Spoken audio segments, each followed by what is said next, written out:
नमस्कार दोस्तों, labour law adviser channel के इस नए एपिसोड में आपका स्वागत है। सेंट्रल बोर्ड ऑफ ट्रस्टी जो पीएफ की होती है, उनकी रिसेंटली एक मीटिंग कंक्लूड हुई है। ये मीटिंग हर 6 महीने में होती है और ये 225th मीटिंग कंक्लूड हुई है। हर मीटिंग में वैसे तो कुछ मीनिंगफुल हर बार नहीं निकलता है, लेकिन इस वाली सेंट्रल बोर्ड ऑफ ट्रस्टीज की मीटिंग में काफी सारे मेजर चेंजेस किए गए हैं। तो दोस्तों आइए इस एपिसोड में हम समझते हैं कि सेंट्रल बोर्ड ऑफ ट्रस्टीज की इस मीटिंग में पीएफ में क्या बड़े बदलाव किए गए हैं और वो कैसे आपको और हमें इंपैक्ट करने वाले हैं। दोस्तों मेरा नाम है ऋषभ जैन और आप देख रहे हैं लेबर लॉ एडवाइजर।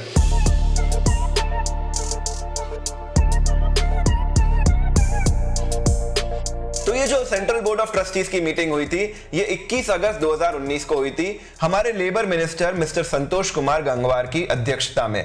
इसमें कुछ मेजर डिसीजन लिए गए हैं। सबसे पहले इंक्रीज पेंशन के ऊपर, उसके बाद कम्यूटेड पेंशन के ऊपर, जम्मू और कश्मीर में ईपीएफ के एप्लीकेशन को लेकर और इन्वेस्टमेंट जो पीएफ का पैसा है उसे प्राइवेट सेक्टर में किस तरीके से इन्वेस्ट किया जाना चाहिए उसके ऊपर। तो दोस्तों आइए इस एपिसोड में समझते हैं कि इन चारों सेक्शन में सीबीटी ने क्या डिसीजंस लिए हैं। और दोस्तों ये जो डॉक्यूमेंट है ये हम अपने टेलीग्राम ग्रुप पर शेयर कर देंगे। तो अगर अभी तक आप हमारे टेलीग्राम ग्रुप का हिस्सा नहीं है तो टेलीग्राम ऐप डाउनलोड कीजिए और उसमें सर्च कीजिए लेबर लॉ एडवाइजर। वहां पर हम ये सारे डॉक्यूमेंट्स आपके साथ शेयर कर देते हैं। ये काफी समय से चल रहा है। अभी जो मिनिमम पेंशन है वो 1000 रुपए है और काफी समय से लोग ये रिक्वेस्ट कर रहे हैं मिनिस्ट्री से कि ये 1000 रुपए की पेंशन को 2000 रुपए कर दिया जाए। लेकिन इस बार भी गवर्नमेंट में इसमें कुछ गुगली खेल ली है। गवर्नमेंट ने जो हाई पावर्ड मॉनिटरिंग कमेटी बनाई थी, उन्होंने ये रिकमेंड किया था कि मिनिमम पेंशन को बढ़ाकर 2000 रुपए कर देना चाहिए। इस बार भी जो ट्रेड यूनियंस थी उन्होंने मिनिस्टर से रिक्वेस्ट की थी कि मिनिमम पेंशन को 2000 नहीं इनफैक्ट 4000 तक बढ़ा देना चाहिए। लेकिन इस मैटर को डिफर्ड कर दिया गया है आफ्टर हीटेड डिस्कशन और यह कहा गया है कि इसे नेक्स्ट टाइम तक, फर्दर डिस्कशन तक इसे अभी नहीं लिया जाएगा इस मीटिंग में, क्योंकि इसका काफी बड़ा बर्डन ना सिर्फ पीएफ डिपार्टमेंट के ऊपर बल्कि अल्टीमेटली गवर्नमेंट के ऊपर आने वाला है। तो जब तक गवर्नमेंट और ministry of finance he approve नहीं करती है तब तक ये मिनिमम पेंशन हाइक नहीं की जा सकती। लेकिन इसमें ये एश्योरेंस दी गई है कि ये मैटर को लेबर मिनिस्ट्री आगे फाइनेंस मिनिस्ट्री से डिस्कशन करने भेजेगी, वो भी विद इन अ वीक। तो हो सकता है आने वाले कुछ समय में ये बदलाव आए या हो सकता है जब तक अगले चुनाव ना आए तब तक हमें इंतजार करना पड़े। इसमें कुछ कहा नहीं जा सकता।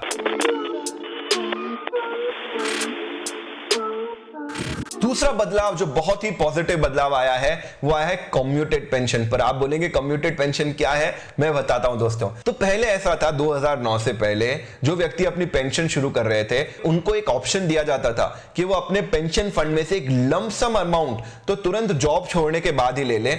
उससे उनकी पेंशन रिड्यूस हो जाएगी, 1/3 हो जाएगी और उन्हें पेंशन थोड़ी कम मिलेगी लेकिन एक मुश्त पैसा शुरू में ही मिल जाएगा।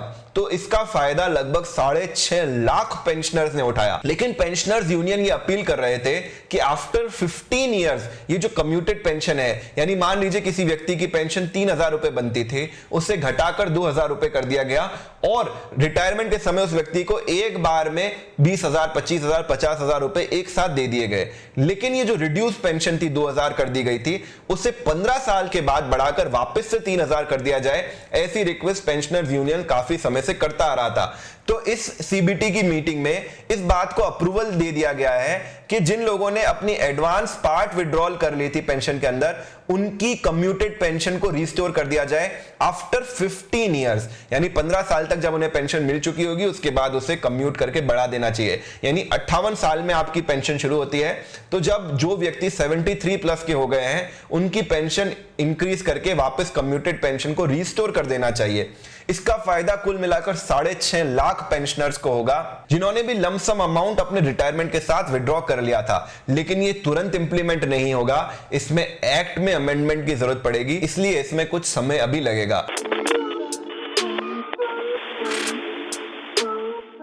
जैसे ही आर्टिकल 370 में परिवर्तन किए गए हैं उसके बाद एक एक करके जो भी एक्ट्स नेशनल लेवल पे इंप्लीमेंटेड है उन्हें धीरे धीरे जम्मू कश्मीर में एप्लीकेबल किया जाएगा।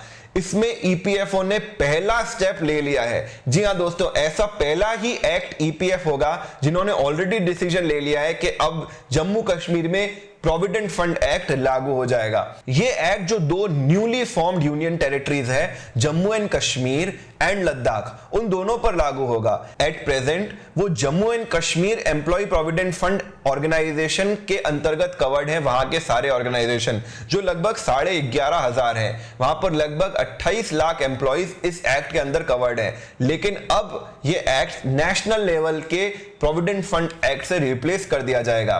सीबीटी ने यह बोला है कि सेंट्रल प्रोविडेंट फंड कमिश्नर इसके बारे में आगे कदम उठाए और ईपीएफओ है जो सारी फैसिलिटीज दे वहां के एस्टेब्लिशमेंट को, ताकि वो अपना कंट्रीब्यूशन को रेमिट कर सके। वहां पे बैंकिंग अरेंजमेंट, वहां पे आईटी इंफ्रास्ट्रक्चर्स और ऑफिस का सेटअप करना, ये सारे ही काम अब पीएफ डिपार्टमेंट शुरू कर देगा। तो जल्दी आप जम्मू एंड कश्मीर में भी प्रोविडेंट फंड एक्ट को पाएंगे।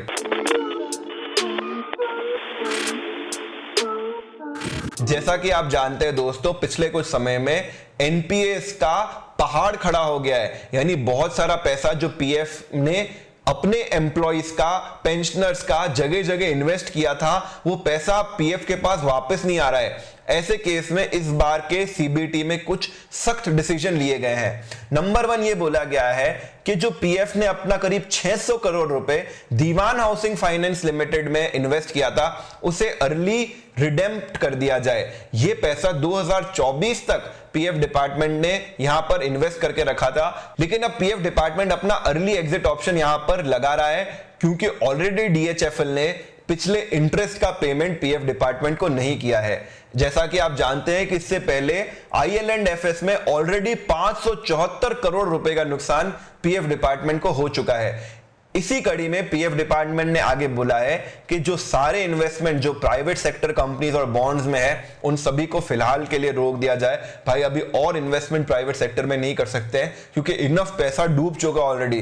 कई हजार करोड़ रुपए का पैसा ऑलरेडी पीएफ डिपार्टमेंट का या तो खतरे में है या फिर डूब चुका है। इसके अलावा पीएफ डिपार्टमेंट ने एक और रिक्वेस्ट की थी कि अब आप इक्विटी यानी शेयर मार्केट में इन्वेस्ट करना बंद कीजिए हमारा पैसा, लेकिन पीएफ ने फिलहाल अभी ये डिसीजन नहीं लिया है। जो 15% इन्वेस्टमेंट शेयर मार्केट में किया जाता है, वो म्यूचुअल फंड्स के थ्रू किया जाएगा और ईटीएफ्स के थ्रू किया जाएगा। ईटीएफ यानी एक्सचेंज ट्रेडेड फंड्स, जो डायरेक्टली सेंसेक्स या निफ्टी के मूवमेंट के हिसाब से चलते हैं। ये पीएफ डिपार्टमेंट ने बोला है कि 50% जो पैसा है वो सेंसेक्स रिलेटेड ईटीएफ में और 50% पैसा निफ्टी रिलेटेड ईटीएफ में पीएफ डिपार्टमेंट निवेश करेगा। एक और बड़ा फैसला लेते हुए सेंट्रल बोर्ड ऑफ ट्रस्टीज ने सीजनल एम्प्लॉय की पेंशन का रास्ता भी खोल दिया है। सीजनल एम्प्लॉयज जो साल में 4 से 8 महीने काम करते हैं, इससे पहले उनकी पेंशन नहीं होती थी, लेकिन सेंट्रल बोर्ड ऑफ ट्रस्टीज ने फैसला किया है कि अब से इन एम्प्लॉयज को ना सिर्फ पेंशन मिलेगी, बल्कि उनकी पेंशन उन्होंने पूरे साल काम किया है